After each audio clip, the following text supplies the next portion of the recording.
இப்போ தொண்டர்களை கையாளுவதில் கலைஞர் அவர்களுடைய அந்த பண்பு அப்படிங்கிறத பார்த்தோம். உங்களுக்கு தனிப்பட்ட முறையில் ஒரு அனுபவம் இருக்கா?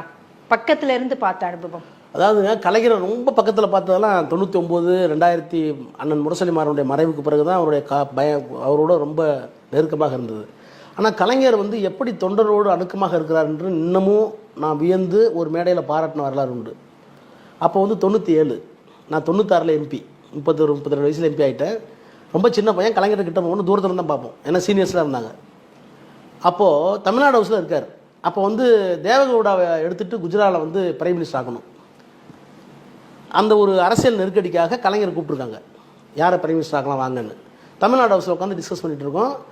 ஓரளவு முடிஞ்சிருச்சு, குஜராத் தான் அப்படின்னு முடிவு பண்ணிடுச்சு. இந்தியாவில் இருக்க எல்லா தலைவர்களும் தமிழ்நாடு இல்லத்துக்கு கலைஞர்கிட்ட சொல்லி நீங்கள் எடுத்த முடியும் தான் சரின்னு கைகூலிட்டு போகிறாங்க. நாளை மறுநாளோ பதவியேற்பில் இருக்கணும். அப்போ அண்ணன் முரசொலிமாறன் சொல்கிறார், ஏப்பா நான் சென்னையில் நாளைக்கு கல்யாணம் இருக்குது, நான் போகிறேன், இப்போ தான் எல்லாம் முடிஞ்சு போச்சேன், பதவியேற்பில் தான் நான் டிவியில் பார்த்துக்கிறேன், நான் கிளம்புறேன் அப்படின்னாரு.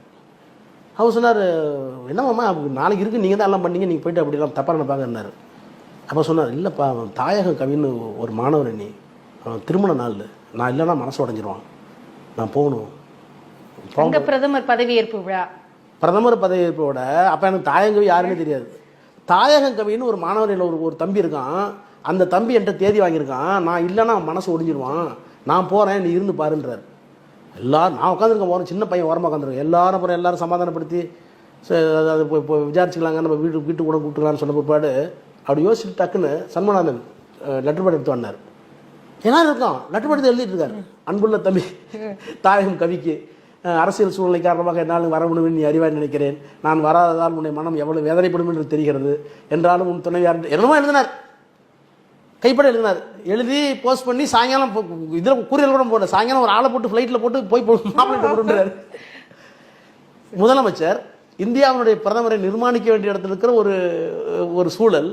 அப்போ கூட என்கிட்ட தேதி வாங்கின ஒரு தொண்டன் திருமணத்துக்கு நான் போகணும்னா தப்பாக போயிடும் அப்படின்னு நினைக்கக்கூடிய உள்ள கிடக்க இருக்குல்ல, அதுதான் உடன்பிறப்பேன்.